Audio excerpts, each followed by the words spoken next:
भारत माता की। ये मेरठ की धरती वीरों की धरती है,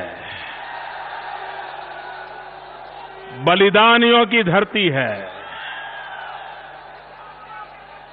मैं उन दो खंबे पर खड़े वीर पुरुषों से प्रार्थना करता हूं, जरा नीचे आ जाइए, नीचे आ जाइए। कोई हादसा होगा तो हम जवाब नहीं दे पाएंगे। आप नीचे आ जाइए। आपको चौधरी चरण सिंह जी के शपथ हैं, नीचे आइए।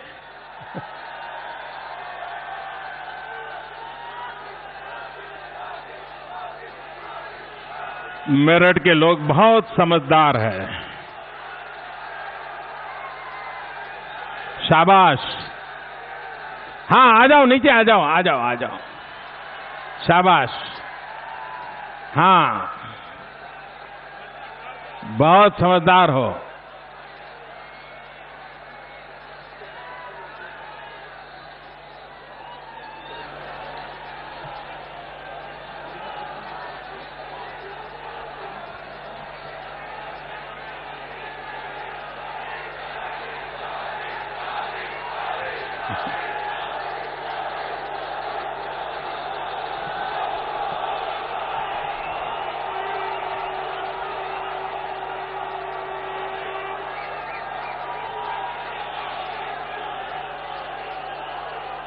मंच पर विराजमान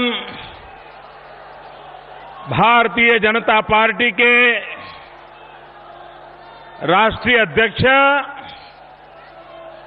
आदरणीय श्री राजनाथ सिंह जी, प्रदेश के अध्यक्ष श्रीमान लक्ष्मीकांत वाजपेयी जी, यहां के भूतपूर्व मुख्यमंत्री,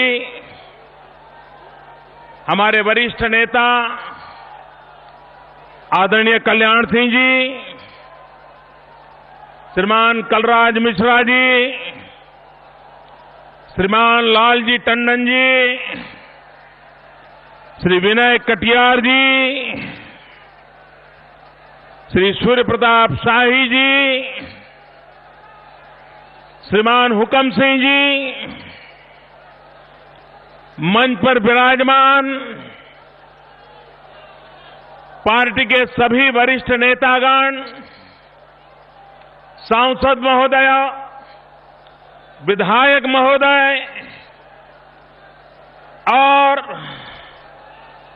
विशाल संख्या में पधारे हुए प्यारे भाई और बहनों,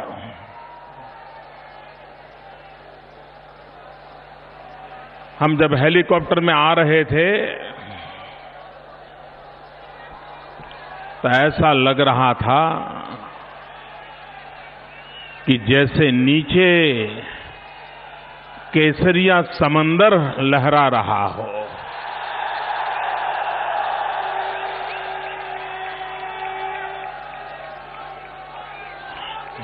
और सिर्फ ये मैदान छोटा पड़ गया था नहीं, मीलों तक रास्ते भर जैसे पूरा मेला चल रहा है, ऐसे लोग चल रहे थे। अभी पहुंचे नहीं होंगे शायद।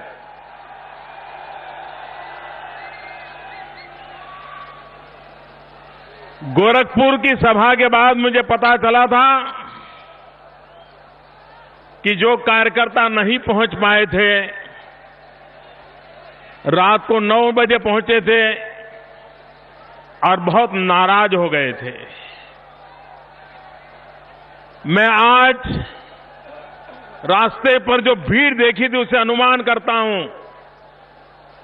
आज भी बहुत लोग शायद समय पर नहीं पहुंच पाएंगे।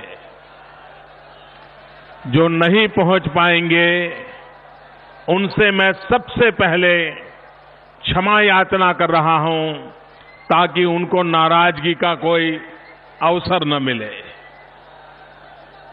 भाइयों बहनों, ये मेरठ की धरती 1857 के स्वातंत्र संग्राम की प्रेरणा स्थली है और इतिहास इस बात का गवाह है कि 1857 के स्वातंत्र संग्राम में कमल और रोटी का संदेश दिया गया था।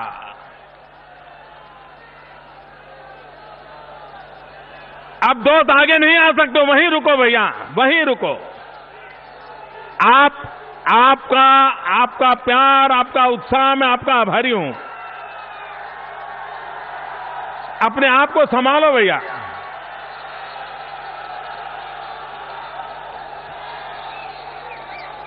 (1857) का स्वातंत्र संग्राम कमल और रोटी। भाइयों बहनों, 1857 के स्वातंत्र संग्राम को 150 साल से भी ज्यादा समय हो गया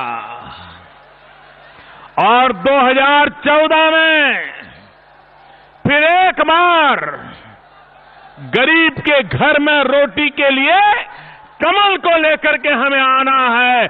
फिर एक बार कमल और रोटी का नारा लेकर के चलना है। गरीब की थाली में रोटी, और इसीलिए कमल की जरूरत है भाइयों बहनों। तो 1857 के स्वातंत्र संग्राम से हम प्रेरणा लेते हैं। भाइयों बहनों, कुछ वर्ष पूर्व 1857 के स्वातंत्र संग्राम के 150 साल मनाए गए। हिंदुस्तान के इतिहास की ये बहुत महत्वपूर्ण घटना थी। लेकिन भारत सरकार ने इसको जितना तवज्जो देना चाहिए, इसका जितना गौरव गान करना चाहिए, हिंदुस्तान की नई पीढ़ी को 1857 के स्वातंत्र संग्राम से परिचित करवाना चाहिए, इसके लिए जितना करना चाहिए था उतना नहीं किया।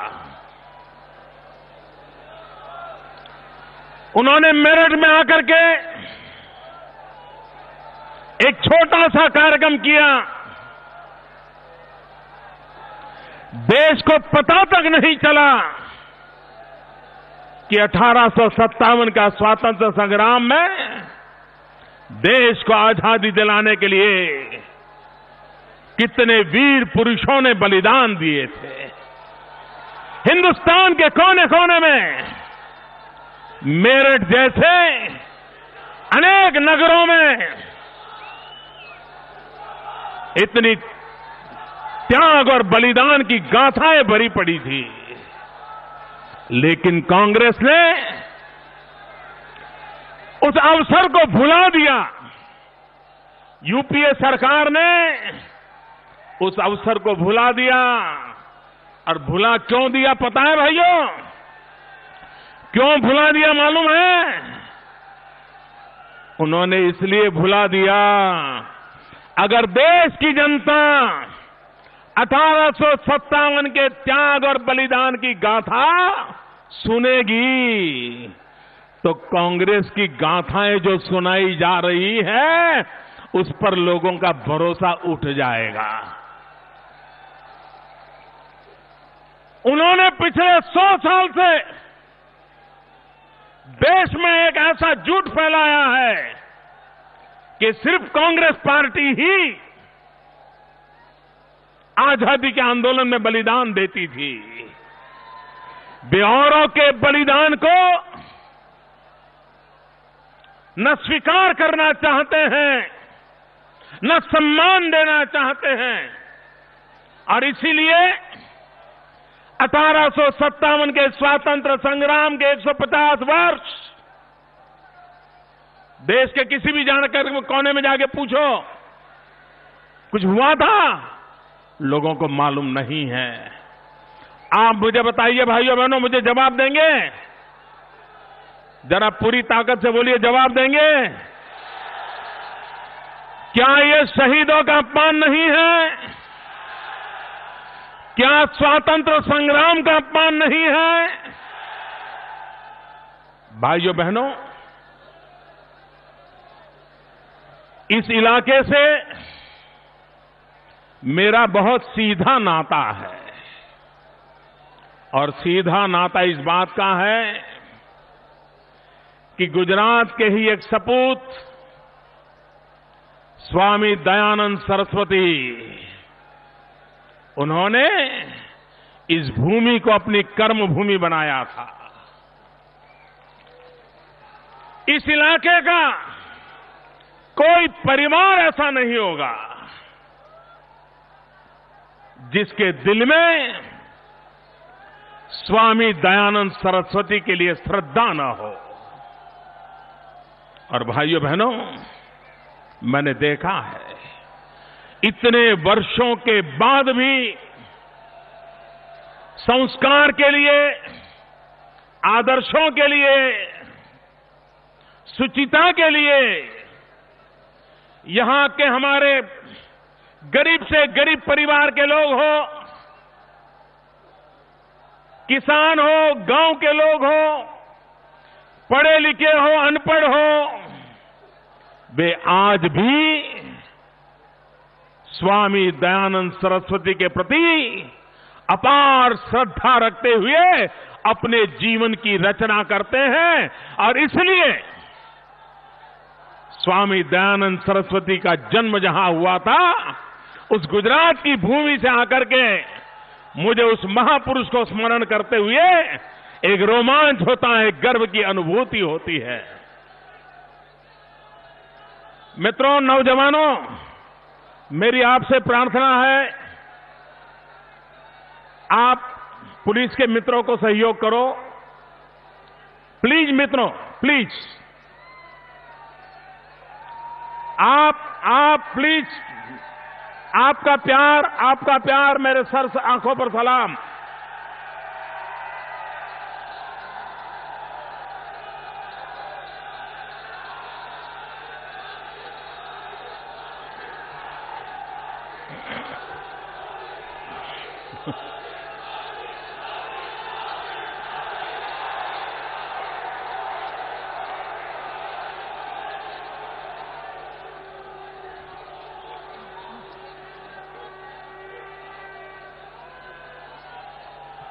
भाइयों बहनों,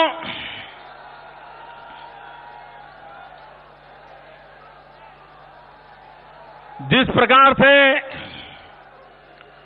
मेरठ में जनसंख्या बढ़ रही है, जिस प्रकार से शहर की आबादी बढ़ती चली जा रही है, हिंदुस्तान में तेज गति से बढ़ने वाले शहरों में आज मेरठ का नाम है। लेकिन भाइयों बहनों, आबादी तो बढ़ रही है, विकास नहीं हो पा रहा है, सुविधाएं नहीं पहुंच पा रही हैं। इस पूरा पश्चिमी उत्तर प्रदेश, जिसके भरोसे उत्तर प्रदेश की आर्थिक गतिविधि चलती है, उसके प्रति भी इतनी उदासीनता बरती जा रही है। अगर पश्चिमी उत्तर प्रदेश का ये हाल होगा तो उत्तर प्रदेश के और इलाकों की बर्बादी कैसी करके रखी होगी, इसका आप अंदाज कर सकते हो भाइयों बहनों।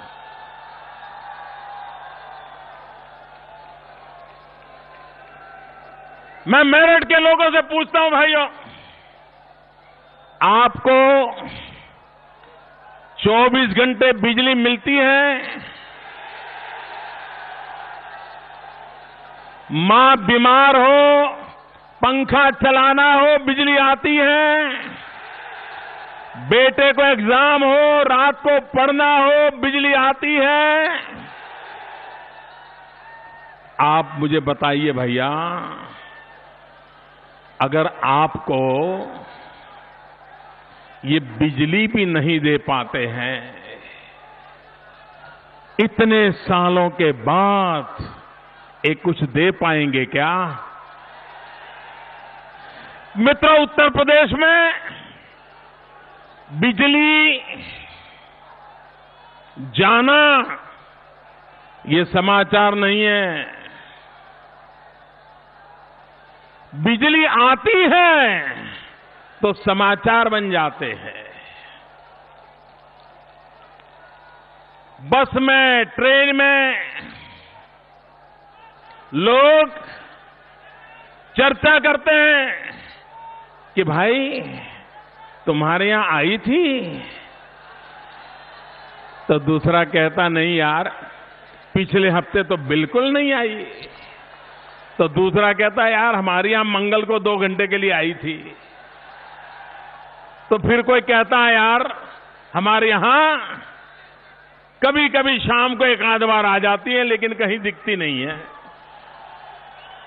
उत्तर प्रदेश में बिजली जाना ये खबर नहीं है, बिजली आना ये खबर बन जाती है। मित्रों, ये हाल इन्होंने करके रखा हुआ।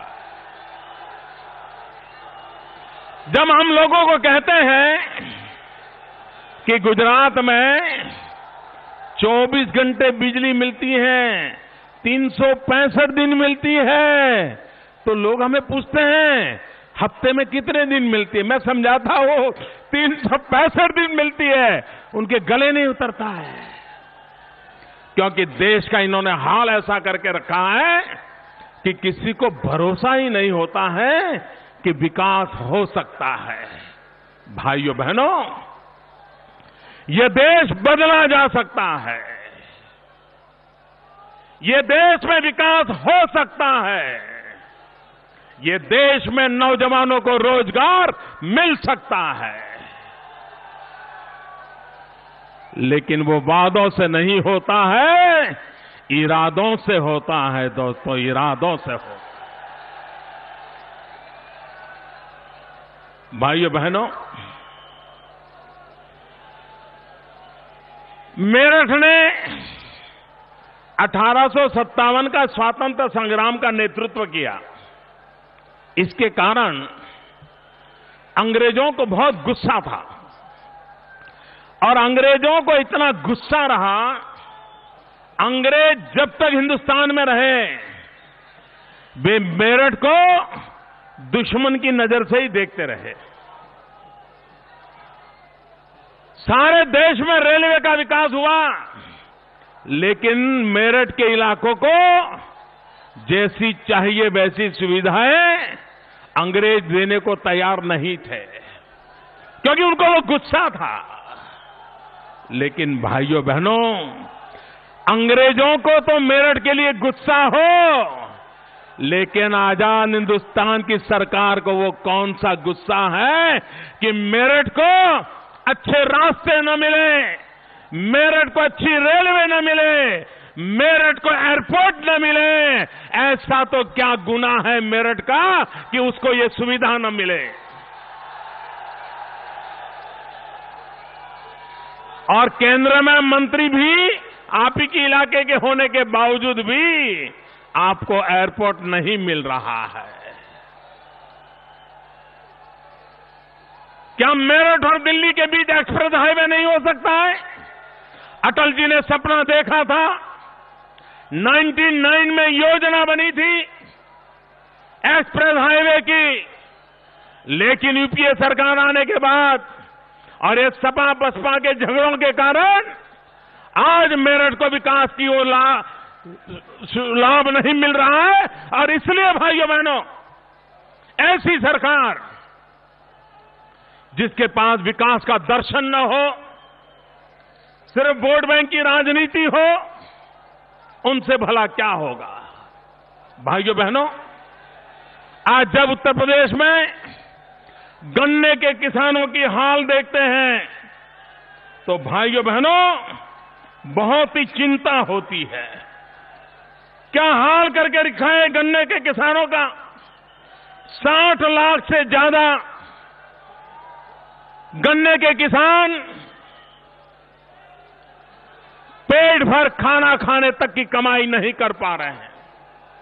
चीनी मिलें पैसे नहीं दे रही हैं। चीनी मिलों में न गन्ने पहुंच रहे हैं, न चीनी मिलें काम कर रही है। किसानों के ये हाल देख करके लगता है काश काश आज चौधरी चरण सिंह जी होते, महेंद्र टिकैत होते, तो ये उत्तर प्रदेश की सरकार के नाक को दम ला देते और गन्ना पैदा करने वाले किसानों की भलाई के लिए कुछ करके दिखाते। इस देश का सौभाग्य था कि भारत को एक किसान पुत्र प्रधानमंत्री मिले थे, चौधरी चरण सिंह जी मिले थे। किसानों की भलाई के लिए उनका एक दर्शन था। लेकिन उसी उत्तर प्रदेश में राम मनोहर लोहिया को मानने वाले लोग आज किसानों की हालत के प्रति इनको रत्ती भर भी चिंता नहीं है। भाइयों बहनों, आपको हैरानी होगी, गुजरात में हमारे यहां जो चीनी के कारखाने हैं, जैसे ही विजयादशमी आती है,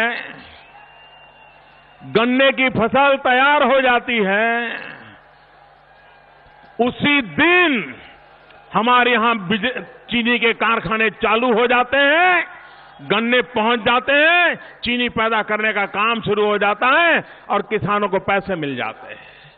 इतना ही नहीं, हमारे यहां तो गन्ने की खेती करने वाले किसान किस खेत में से गन्ना किस चीनी के कारखाने में जाएगा, वो फसल बोने से पहले तय हो जाता है, ताकि कोई ये ले न ले, किसानों के साथ कोई अन्याय नहीं कर सकता है, इसका प्रबंध करते हैं।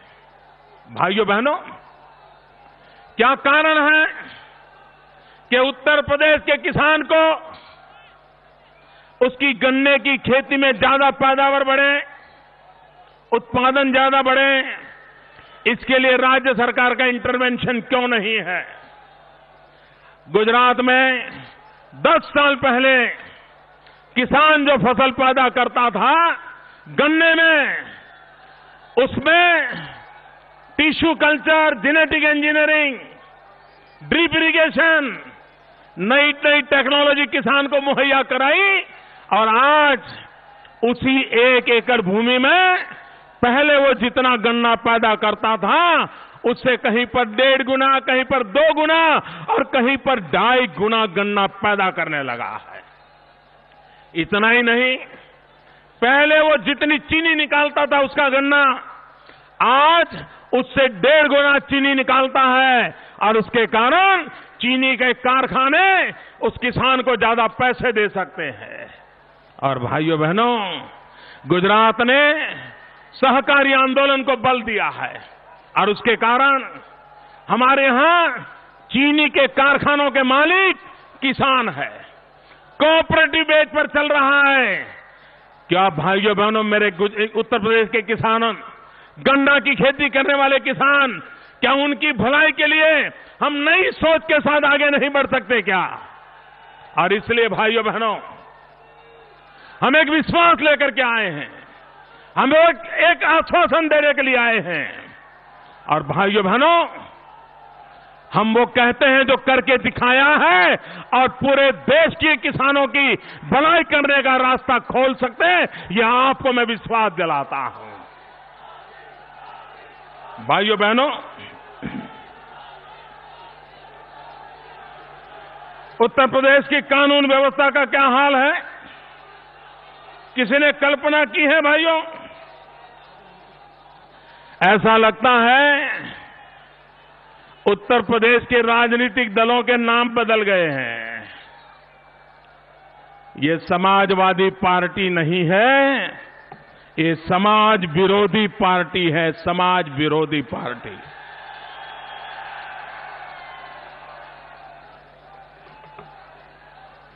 ये समाजवादी पार्टी नहीं, ये सपा, ये समाज विरोधी पार्टी है। किस प्रकार की गुंडागिर्दी, किस प्रकार की कानून व्यवस्था चरमरा गई है, मैं इस मेरठ इलाके के भाइयों बहनों को पूछना चाहता हूं। सच्चे दिल से जवाब देना, क्या आपको भरोसा है कि सपा के राज में आपकी बहन बेटी सलामत है? आपकी बहन बेटी सलामत है? क्या आपकी बेटी बाहर जाकर के आएगी और वो विश्वास से कह सकती है कि पिताजी आज मुझे कोई तकलीफ नहीं हुई, कह सकती है? मां बेटियां घर से बाहर निकलने से डर रही है। मुलायम सिंह जी, भाई अखिलेश जी, राजनीति अपनी जगह पर है, करते रहना, लेकिन कम से कम मेरे उत्तर प्रदेश की मां बेटियों को सम्मान से जीने का अवसर तो दीजिए। अरे मोदी का मुकाबला करना है तो रैलियां करके मुकाबला मत कीजिए, यहां की कानून व्यवस्था ठीक करके मुकाबला कीजिए। यहां के किसानों का भला करके मुकाबला कीजिए, यहां के गांवों को बिजली दे करके मुकाबला कीजिए मेरे साथ। आइए, मुझे खुशी होगी, विकास के मुद्दे पर मुकाबला करें। लेकिन वो नहीं करेंगे, क्योंकि वो उनको करना नहीं है। भाइयों बहनों, एक दशक पहले यहां जो कानून व्यवस्था की स्थिति थी, देश की गुनाखोरी में उत्तर प्रदेश का 13% था, लेकिन पिछले कुछ वर्षों में आज देश की गुनाखोरी में 45% आज उत्तर प्रदेश का नाम पर लिखा जा रहा है। यहां का इंसान कैसे जीता होगा, इसकी मैं कल्पना तक नहीं कर सकता हूं। भाइयों बहनों, आर्म्स एक्ट हो, टेररिस्ट एक्ट हो, इस प्रकार जो गंभीर गुनाह है, उसमें करीब करीब 240% इजाफा हुआ है, 240%। अगर इसी प्रकार से गुंडागिर्दी बढ़ती जाएगी, उनको राजकीय शरण मिलेगा, तो भाइयों बहनों, उत्तर प्रदेश के सामान्य मानव की जिंदगी क्या होगी? भाइयों बहनों, आपके मेरठ के एक वीर रस के कवि हैं, श्रीमान हरिओम पवार। ये हरिओम जी हमारे गुजरात जब आते थे तो अक्सर अपनी कविता करने से पहले कहते थे कि अहमदाबाद और मेरठ में बहुत नाता है, अहमदाबाद और मेरठ का स्वभाव एक जैसा है। और फिर बताते थे, हमारा मेरठ भी अहमदाबाद की तरह दंगे करने में माहिर है, ऐसा वो बताते थे। मेरठ में हर हफ्ता कहीं न कहीं दंगा होता रहता है। ये भाइयों बहनों सच है। आज से 10 साल पहले गुजरात में भी आए दिन दंगे हुआ करते थे, छुरी चाकू चलती रहती थी।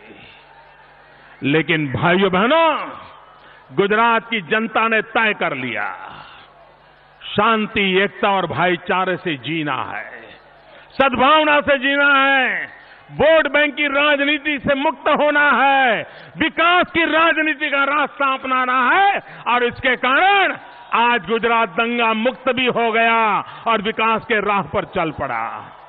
भाइयों बहनों, क्या उत्तर प्रदेश को दंगा मुक्त बनाना है? उत्तर प्रदेश को दंगा मुक्त बनाना है। ये हिंसा से मुक्ति पानी है, ये हत्या खून बंद होने हैं। भारतीय भाइयों बहनों, भारतीय जनता पार्टी शांति, एकता, भाईचारा, सद्भावना में विश्वास करती है। आप हम पे भरोसा कीजिए, हम आपको दंगा मुक्त उत्तर प्रदेश बना करके देंगे, ये मैं आपको वादा कर रहा हूं भाइयों बहनों। उत्तर प्रदेश में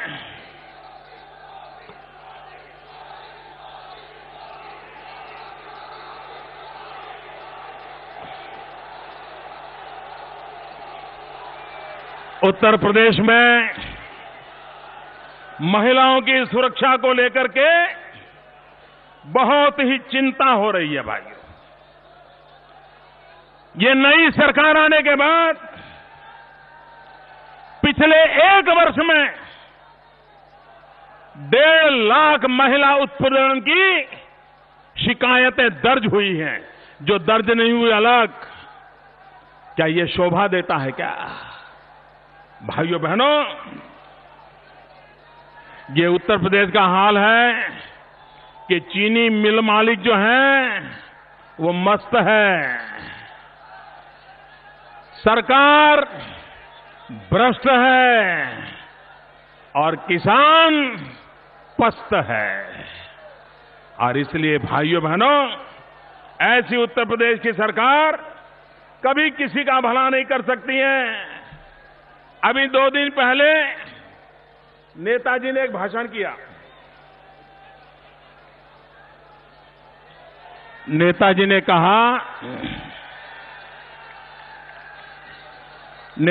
कहा कि उत्तर प्रदेश में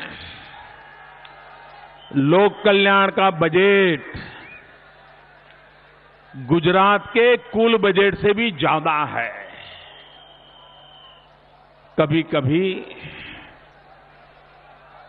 गलती से भी लोगों के मुंह से सच निकल जाता है। नेताजी के मुंह से सच निकल गया। और नेताजी, आपने कहा है कि गुजरात के कुल बजट से भी उत्तर प्रदेश का लोक कल्याण का बजट ज्यादा है। मैं पूछना चाहता हूं नेताजी, मेरे यहां बजट कम होने के बावजूद भी लोग खुशहाल है, आपके यहां ज्यादा बजट के बावजूद भी लोग बर्बाद क्यों हो रहे हैं? जवाब दो। ये रुपये जाते कहां हैं? ये उत्तर प्रदेश की जनता जानना चाहती है। ये रुपये कहां गए? ये जनता के चेहरे पर खुशी नजर नहीं आ रही है। नेताओं के जेब बड़े वजनदार होते जा रहे हैं। इसका जवाब दो नेताजी, देश जानना चाहता है। भाइयों बहनों, जनता की पाई पाई का हिसाब होना चाहिए। जनता की पाई पाई जनता की भलाई के लिए काम आनी चाहिए। और भाइयों बहनों, मैं आपको विश्वास दिलाता हूं, हम भारतीय जनता पार्टी के सिपाही हैं। हम इस देश के चौकीदार हैं। आप अगर हम लोगों को दिल्ली में बिठाओगे तो मैं आपको विश्वास देता हूं कि दिल्ली की तिजोरी पर मैं किसी पंजे को पड़ने नहीं दूंगा। हम चौकीदार बन के बैठेंगे। देश के गरीबों के पैसों के हक को किसी को छीनने नहीं देंगे। ये मैं आपको विश्वास दिलाने आया हूं। भाइयों बहनों, आप मुझे बताइए, मेरे नौजवान मित्रों बताइए, आपके दादा को, आपके पिता को जवाब देंगे? मुझे नौजवान जवाब देंगे? आपके दादा पिता को जिस प्रकार की जिंदगी गुजारनी पड़ी, क्या आप ऐसी जिंदगी गुजारना चाहते हो? आपके पूर्वजों को जो मुसीबत झेलनी पड़ी, आप झेलना चाहते हो? आप बेरोजगारी में जिंदगी गुजारा करना चाहते हो? क्या देश का नौजवान रोजगार चाहता है कि नहीं चाहता है? आपको रोजगार मिलना चाहिए कि नहीं मिलना चाहिए? भाइयों बहनों, मुझे अभी तक समझ नहीं आया है कि नौजवान नौकरी के लिए जाता है, इंटरव्यू के लिए जाता है, तो वो पहले किसी की सिफारिश के लिए रास्ता खोजता है, और सिफारिश नहीं है तो नौकरी मिलती है क्या? बिना सिफारिश नौकरी मिलती है क्या? जरा बोलो तो, पैसे दिए बिना नौकरी मिलती है क्या? इंटरव्यू में पास करेंगे ऐसा वादा देते हैं कि नहीं देते? रुपये लूटते हैं कि नहीं लूटते? तो फिर इंटरव्यू की जरूरत क्या है? इंटरव्यू की जरूरत है क्या भाइयों? मुझे बताइए, इंटरव्यू की जरूरत है क्या? ये भ्रष्टाचार की जड़ उसी में है। भाइयों बहनों, मैंने गुजरात में एक प्रयोग किया। ये प्रयोग सब दूर हो सकता है। हमने नौजवानों को कहा कि आपकी अर्जी, आपके मार्क जो कुछ भी है कंप्यूटर में डाल दो, और कंप्यूटर को पूछा कि जो सबसे ज्यादा मार्क वाले हैं ऐसे 13,000 लोगों की सूची निकाल दो। कंप्यूटर ने सूची निकाल दी, हमने उनको नौकरी दे दी, वो घर बैठे तो ऑर्डर आ गया और वो काम में लग गए। 1 रुपए का भ्रष्टाचार नहीं हुआ।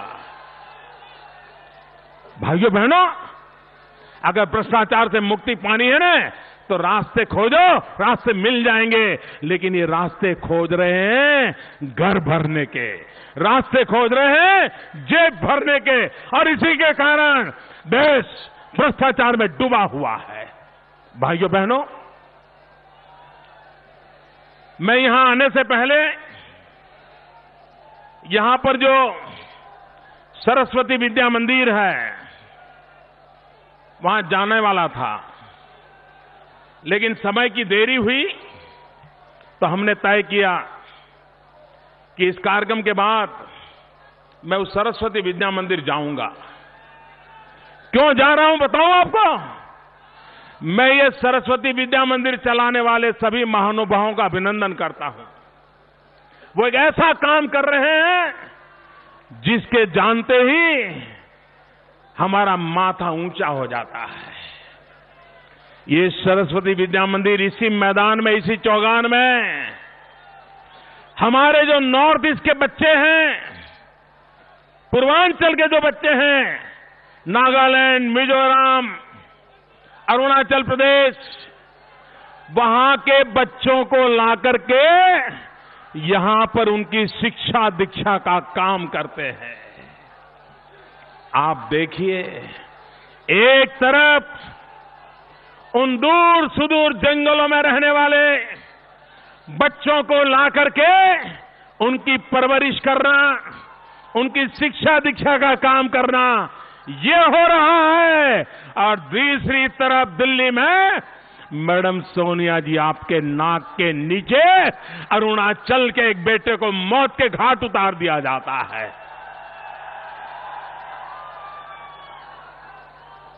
ये मामला गंभीर है। मैं दिल्ली वासियों से भी कहना चाहता हूं, मैं देशवासियों से भी कहना चाहता हूं, कभी अरुणाचल जाके देखिए। भाइयों बहनों, हमें गर्व होगा। एक तरफ अरुणाचल का हर नागरिक चीन के साथ लड़ाई लड़ता रहता है, चीन के षड्यंत्रों में कभी फंसता नहीं है। ये अरुणाचल की भूमि ऐसी है, अगर हम एक दूसरे को मिलते हैं तो राम राम बोलते हैं, नमस्ते बोलते हैं। अरुणाचल के लोग एक दूसरे को मिलते हैं तो जय हिंद बोलते हैं, जय हिंद बोलते हैं। उस अरुणाचल के एक बेटे को मार दिया जाए, हमारा माथा शर्म से झुक जाता है। भाइयों, आज विश्व जिस प्रकार से बदल रहा है, दिल्ली को हमें एक ग्लोबल सिटी के रूप में देखना चाहिए। दिल्ली एक ग्लोबल सिटी के रूप में विकसित होना चाहिए। लेकिन पिछले कुछ दिनों से जिस प्रकार की भाषा बोली जा रही है, जिस प्रकार के कारनामे किए जा रहे हैं, उसके कारण दुनिया के अंदर देश की हमारी राजधानी और उसके कारण पूरा हिंदुस्तान उसका माथा शर्म से झुक रहा है। कुछ दिन पहले अफ्रीका से आई हुई महिलाओं के साथ बदतमीजी की गई, कभी मणिपुर से आई हुई बेटियों के साथ दुर्व्यवहार हो और कभी अरुणाचल के एक बेटे को मार दिया जाए। भाइयों बहनों, ये शोभा नहीं देता है। भाइयों बहनों, जब ये सुनते हैं कि अरुणाचल के बच्चों को, नॉर्थ ईस्ट से आए हुए बच्चों को नौकरी के लिए आए, पढ़ाई के लिए आए, मकान नहीं मिलता है। भाइयों बहनों, समय की मांग है कि हिंदुस्तान के हर बड़े शहर में, बेंगलोर हो, हैदराबाद हो, चेन्नई हो, दिल्ली हो, अहमदाबाद हो, नॉर्थ ईस्ट से नौकरी कमा करने के लिए आने वाले नौजवानों के लिए, बेटे बेटियों के लिए हॉस्टल बनानी चाहिए। उनको हॉस्टल में रहने की सुविधाएं मिलनी चाहिए। नॉर्थ ईस्ट के बच्चे हमारे अपने बच्चे हैं, हमारे अपने खून के साथ जुड़े हुए लोग हैं। उनकी हिफाजत करना, उनकी सुरक्षा करना, ये हमारा दायित्व है। लेकिन भाइयों बहनों, दिल्ली की सरकार को इन चीजों की परवाह नहीं है और इसलिए भाइयों बहनों, इस बात की ओर मैं आपका ध्यान आकर्षित करता हूं। भाइयों बहनों, कांग्रेस पार्टी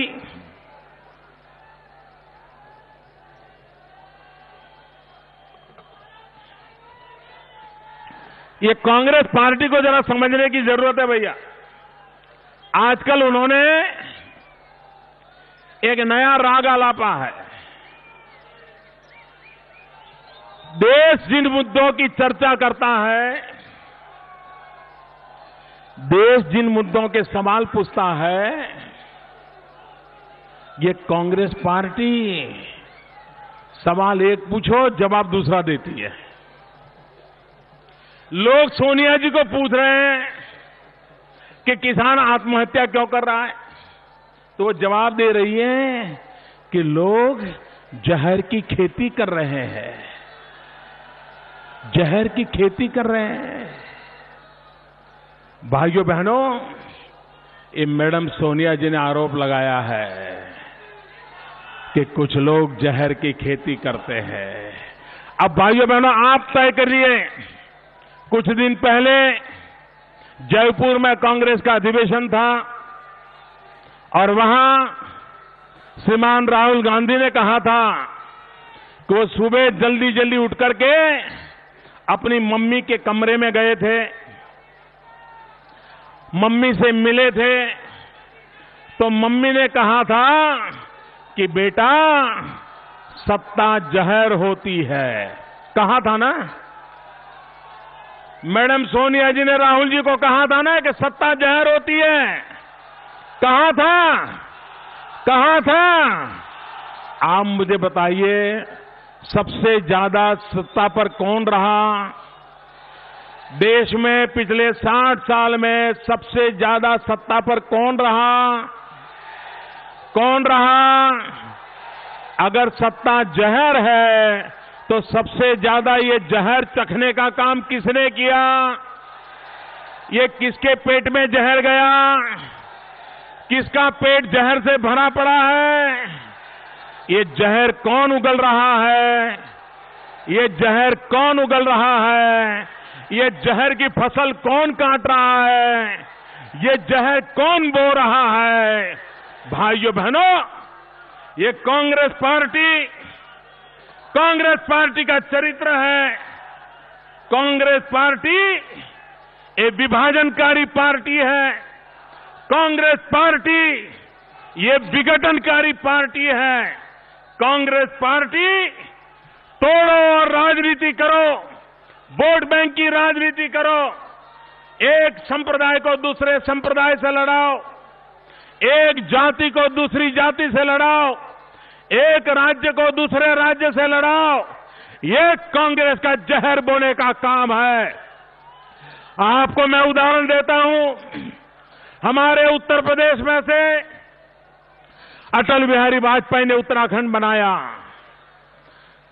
उत्तराखंड भी मिठाई बांट रहा था, उत्तर प्रदेश भी मिठाई बांट रहा था, क्योंकि हमने प्यार बोया था, प्यार बोया था। बिहार में से झारखंड बना, झारखंड भी मिठाई बांट रहा था, बिहार भी मिठाई बांट रहा था, क्योंकि भारतीय जनता पार्टी और अटल जी ने प्यार बोया था। मध्य प्रदेश में से छत्तीसगढ़ बना, मध्य प्रदेश भी मिठाई बांट रहा था, छत्तीसगढ़ भी मिठाई बांट रहा था, क्योंकि अटल बिहारी वाजपेयी ने प्यार बोया था। और जिन्होंने जहर बोया, तेलंगाना बनाने गए, आंध्र में भी आग लगी हुई है, तेलंगाना में भी आग लगी हुई है, क्योंकि आप तोड़ो और राज करो की नीति को चला रहे हो। जहर बोने का काम आप करते रहते हो और उसी के तहत आप देश को तबाह कर रहे हो। भाइयों बहनों, वोट बैंक की राजनीति बहुत हो चुकी, जहर फैलाने की राजनीति बहुत हो चुकी। समय की मांग है हम विकास की राजनीति के रास्ते को पकड़ें, हम विकास के मार्ग पर चलें, गरीब का कल्याण हो, किसान का कल्याण हो, नौजवान को रोजगार मिले, माताओं बहनों को सम्मान मिले। ऐसा देश बनाना विकास के रास्ते पर संभव है। 2014 के चुनाव भारत के भाग्य को निर्धारित करने वाले चुनाव है। अब ज्यादा समय नहीं है, हम घर घर जाएं, लोगों को विश्वास दिलाएं, देश को नई ऊंचाइयों पर ले जाने का संकल्प करें और हम सब मिलकर के भारत के भाग्य को बदलने के लिए आगे आए। मेरे साथ बोलेंगे भैया, पूरी ताकत से बोलेंगे, दोनों मुट्ठी बंद करके बोलेंगे, हाथ ऊपर करके बोलेंगे, जरा जोर से जवाब दो, बोलेंगे। मैं नारा बुलवाऊंगा, आप बोलिए वोट फॉर इंडिया। मैं बोलूं, आपको बोलना है वोट फॉर इंडिया। बोलेंगे? बोलेंगे? दोनों मुट्ठी बंद करके बोलेंगे। भाइयों बहनों, वंशवाद से मुक्ति के लिए दोनों मुट्ठी बंद करके पूरी ताकत से बोलिए वोट फॉर इंडिया। वंशवाद से मुक्ति के लिए, भाई भतीजावाद से मुक्ति के लिए, भ्रष्टाचार से मुक्ति के लिए, महंगाई से मुक्ति के लिए, कुशासन से मुक्ति के लिए, देश की रक्षा के लिए, जन जन की सुरक्षा के लिए, रहने को घर के लिए, खाने को अन्न के लिए, बीमार की दवाई के लिए, दरिद्र नारायण की भलाई के लिए, शिक्षा में सुधार के लिए, युवाओं को रोजगार के लिए, नारी के सम्मान के लिए, किसानों के कल्याण के लिए, देश की भलाई के लिए, भारत माता की वंदे वंदे वंदे वंदे वंदे।